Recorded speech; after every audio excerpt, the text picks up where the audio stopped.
My main man Sean Mucker on the ones and twos. What's going down? But we only have no ones and twos in here, but Yes. you know what it do. What's going on, people? What's going down? Hey man, it's been a great week. Look, I'm not a native of the city, so I really Hold on. Let's get this straight. go ahead. You've been over here 10 years. No, Dude, you are a native. I've been here 22, 21. But look, the reason I'm saying I'm not a native is because I didn't know this guy. I never even heard the name before until the accident.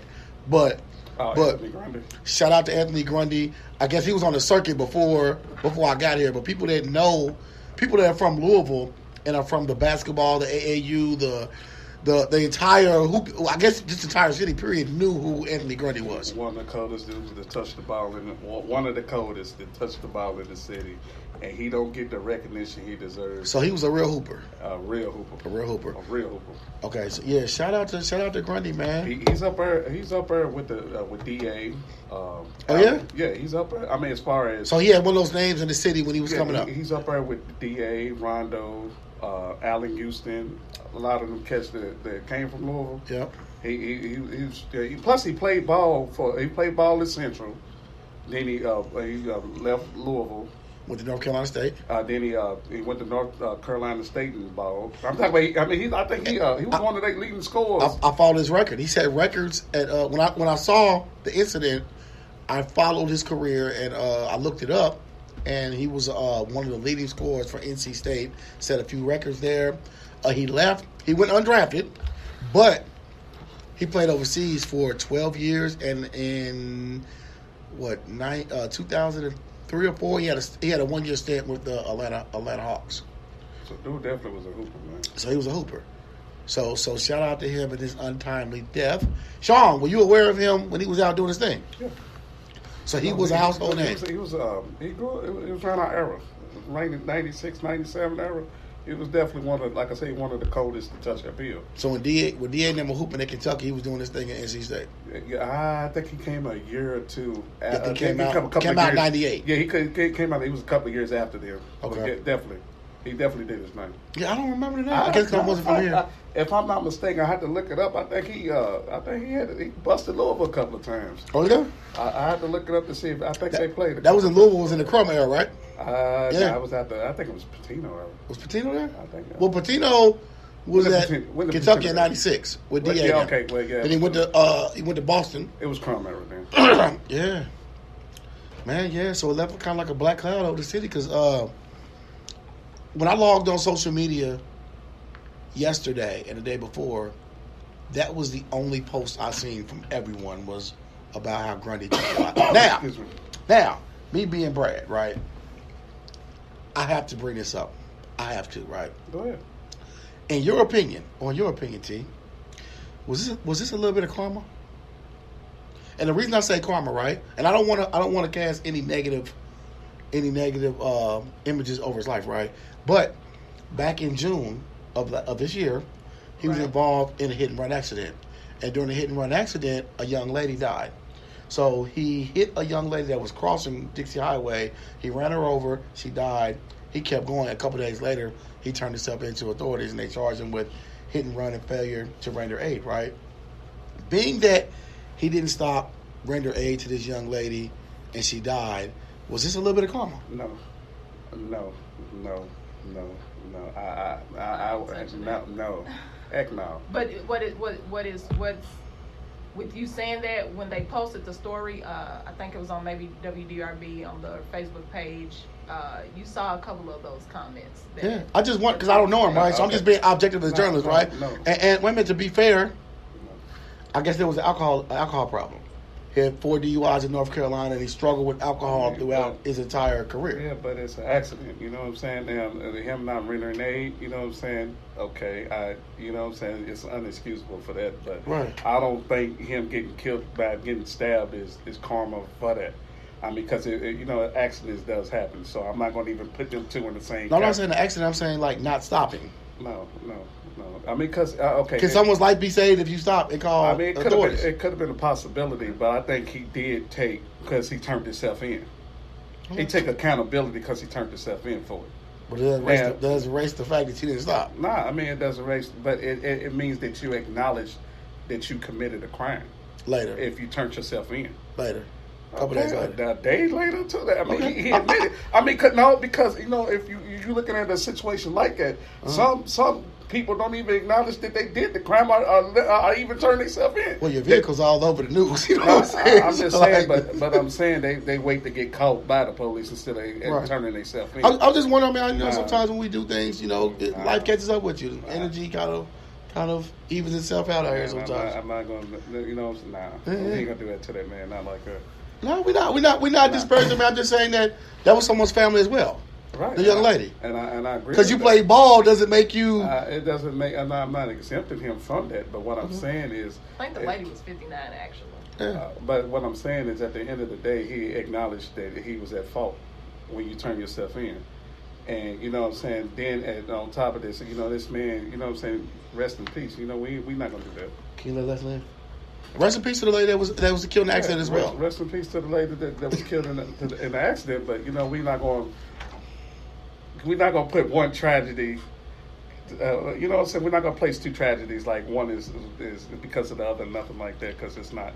Both of them are tragic situations. I was just wondering because like when a young lady happened, we didn't hear the level of concern that we heard when he passed. I mean, I think we did.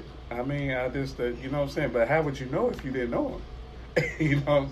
Who, the woman? Nah, him. You know what I'm saying? You don't know exactly what. No, I'm saying the community. I mean, I think it was an outcry for it. But like I said, he did acknowledge and he turned himself in. I mean, when you turn yourself in for a crime that you committed, and then that means you're taking responsibility for the actions that you have. All righty. What's going on, ladies? All right, on to a lighter note. Walking into the studio. We have one of my favorite people in the city of Louisville, Kentucky, Miss Leslie Pryor. Hey, look, how are you? Give me your name again. Miss I always forget Miss your name. Gwendolyn I know it's Evans. Gwen. Yes, Gwen. yes. What is the last name? Evans. Gwen Evans. Look, if you don't know who Leslie Pryor is, Louisville, you absolutely need to know. This is how do I describe She's her? our Tyler Perry. I give her. Is she Oprah or Tyler? You know what I'm saying? 'Cause Oprah got her own network and everything. Network, But when it comes to plays, she is on a Tyler Perry level.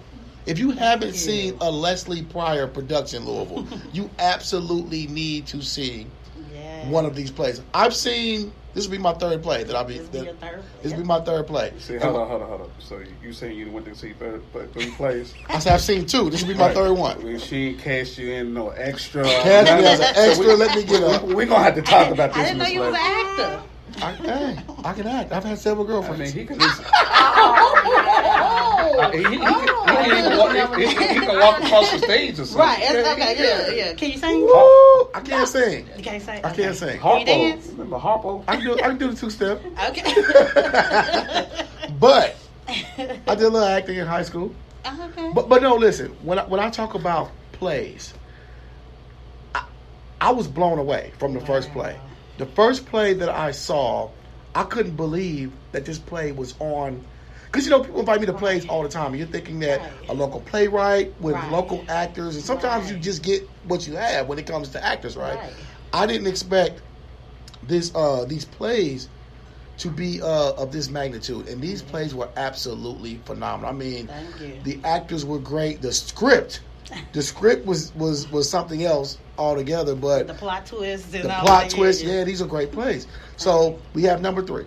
And this is it When Marriage Is Not Enough? Yep, When Marriage Isn't Enough. When Marriage Isn't Enough. Look, and this is something that and in a situation I might be stepping into in the near future. But you gotta come find out. Yeah.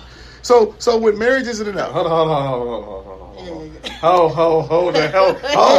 Before we even jump to that, what you just say? I said a situation I might be. Okay. I just wanted you to acknowledge that because it came real quick. Y'all ain't catch it. Yeah, he slid that in. I slid it in. Slid it in. But he's smart. That's a smart man. Yeah, see? But when marriage isn't enough, and I hear that from many people that have been married, and people say that when you're in love, and especially when you're married, that you don't feel like you're in love all the time. All the time, right. So marriage is work, and there's times when you feel like you don't even want to be married, but you have to fight through it. Exactly. So let's get into these plays. How long have you been writing plays? So I've been writing plays for 7 years, 7 years. and I've been putting on productions for about 6 years. 6 years. Yeah. So what made you decide? Did you go to school for writing? Did you go to school? I didn't. Literally, I had got laid off from my job, Okay. and I just prayed to God, and I was like, okay, I know you don't close one door without opening another one. And he literally said, write. And I was like, write? Write what? I'm not a writer. So And you're he just told me, naturally gifted. Yes. That's beautiful. naturally Wait a minute. So when you write these plays, you write everyone's character from the male, the female, the kids, the babies, everybody. the whole 9. So how do these ideas come to your head? Right. What Yeah, was you I mean- thinking? You got like 13 alter egos or Right. something. Are these real experiences you had? Or these... Nah, I She mean, used to talk like, to I herself might when see she was somebody, little. I might see a situation, I might hear a story, or just different things and inspire to write a story. And literally, God will just give me the whole story. Look, and when you write these plays, people, if you haven't seen them, these plays are actually situations that you can actually see happening in real life. Right. Yeah. Yeah, they're real situations. I always try to do some type of awareness. So this particular play brings awareness to heart disease, Okay. which is, I mean, really, really, really, It's big. it's big in the African American community. community. Yes, ma'am. It really is. Heart disease. Oh, look, in the last one I went to, you brought awareness to AIDS, right? Yeah, HIV and look, let me AIDS. tell you about these plays, people. Look, there's a certain throughout the plays, he keeps a certain level of Christianity in the plays. Yeah. I guess you're a big person when it comes to faith. Right, So, right. but that's not the entire play. That's No, just a small that's part not- of it. right. And then there's singing. In the play I saw, the last one I saw, there was a lot of cheating going on, right? Yeah. So, Yeah. and matter of fact, you were the one that was cheating.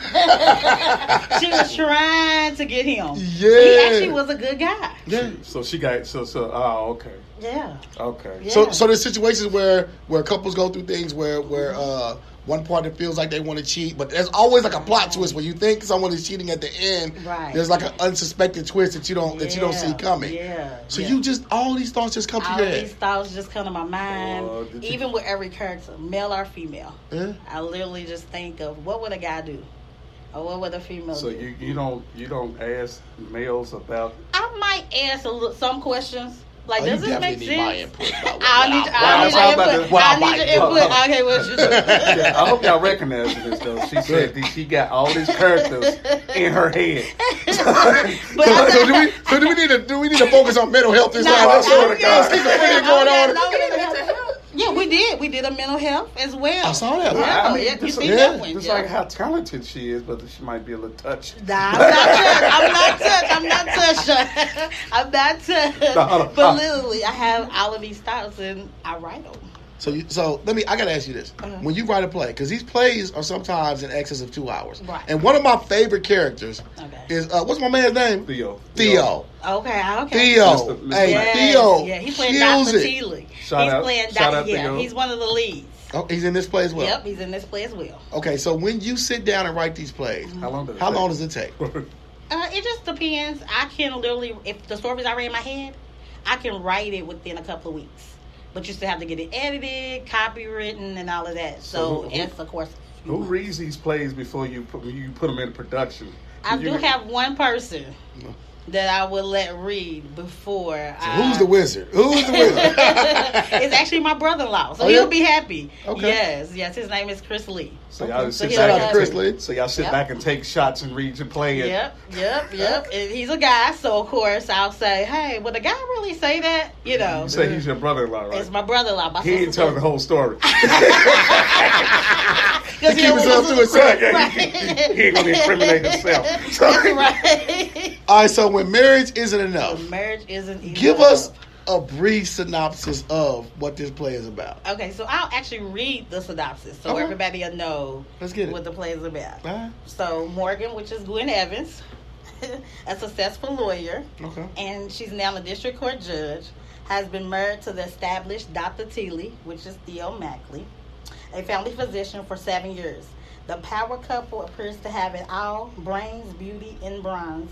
When Morgan decides to throw her little sister Valerie a surprise baby shower, an even bigger surprise is revealed when Dr. Teeley's childhood friend unexpectedly comes to town.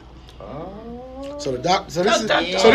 this is a power couple, right? Yeah. So we got a Jay-Z and Beyonce going on, Yeah. and they're having a child. Yeah. No, So- my My No, sister. her sister. Oh, your sister's having her a child. sister's having a child. So these two people come to town for the baby shower. The power Everybody, couple. the whole family, Whole everybody's